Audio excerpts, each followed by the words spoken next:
Sí, mi nombre es Cédric Laurent, tengo mi propio despacho, Cédric Laurent Law Firm. Quisiera hablar de unos puntos tomando una de las preguntas que recibí del IFAI. La pregunta 2, ¿qué mecanismos se necesitan para promover el conocimiento y ejercicio de los derechos ARCO? Creo que el papel de las organizaciones de la sociedad civil es muy importante. Puede operar si reciben, si pueden recibir dinero del gobierno, de empresas o de fundaciones y pueden tener un papel, un mecanismo de legitimación del propio IFAI.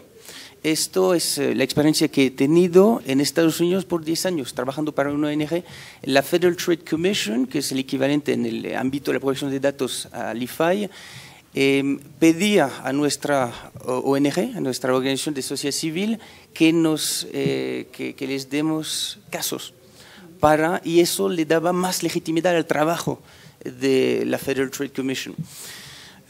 Uno de los mecanismos que se podrá usar, tomando el ejemplo de lo que ocurre en Estados Unidos, es el mecanismo de la Class Action Lawsuit, la acción colectiva, y también del Cypress Settlement, que es una figura por la cual si en un litigio no se puede atribuir compensación a cada una de las personas afectadas porque tomaría demasiado tiempo, sería demasiado engorroso, lo que se va a hacer es dar ese dinero a organizaciones de la sociedad civil que obran para concientizar a los ciudadanos, a los titulares de datos y para defender sus derechos. Es lo que se ha hecho recientemente en el caso de Google Buzz y de Facebook, el caso Sponsored Stories. Se podría tomar el ejemplo de esos mecanismos jurídicos y adaptarlos al ámbito, al marco jurídico mexicano. También un punto importante que quiero hacer es que el IFAI debe concientizar a las empresas no solo de sus obligaciones a colocar un aviso de privacidad en su sitio web, en su empresa, sino también que tiene la obligación de informarlos de que tiene la obligación de notificar sus brechas de seguridad según la ley actual y notificar sus clientes y el IFAI de brechas de seguridad tendría un efecto de que esas empresas tendrán que moverse en cuanto a implementar certificaciones de seguridad, implementar medidas de protección de datos y de protección de sus sistemas informáticos. La pregunta 3, ¿qué sería la estrategia para concientizar a la población sobre la importancia de su información personal? Creo que habría que liberar presupuesto de parte del gobierno para financiar labor de organizaciones de la sociedad civil. Se está haciendo, por ejemplo, con Indesol.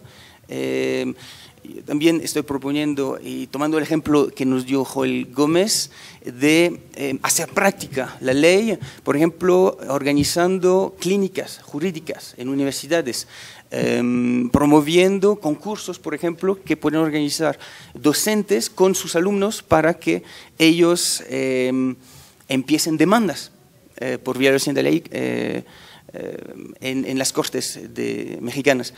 En cuanto a la pregunta 4, estrategia para impulsar y fomentar la observancia de la ley entre los sujetos regulados.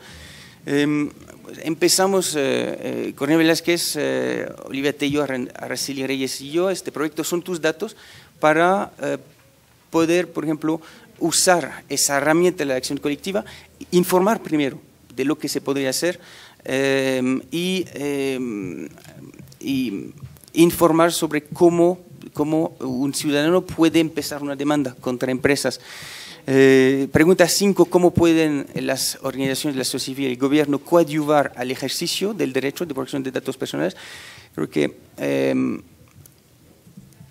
lo que es importante ver es que el trabajo de concientización que hace la razón principal por la cual se tiene que fomentar el cumplimiento de la ley es favorecer la implementación por las empresas de medidas de administración de sus sistemas informáticos, de sus bases de datos y en consecuencia de la reducción de los riesgos que pueden tener por vulneraciones de datos personales y vulneraciones de seguridad. En cuanto a los sectores prioritarios que pueden acompañar estratégicamente las acciones de la autoridad para la efectiva protección de datos personales, yo citaría el sector educativo. Son los jóvenes que saben más que sus padres y que los adultos usar las herramientas, pero lo que generalmente ocurre es que no se dan cuenta que este propio uso les incrementa el riesgo para ellos. Entonces, concientizar a los jóvenes no sobre cómo usar las herramientas que les ponen en peligro, que ponen en peligro su privacidad, sino concientizarlos a los riesgos. Sí, y el sector financiero, alguien ya habló del tema, es implementar las directivas de los esquemas de regularización vinculante de la Secretaría de Economía y también cuando ya lleguen códigos de conducta en esta materia, hacerlas vinculantes como ley, como reglamento. Y voy a parar acá por falta de tiempo. Gracias.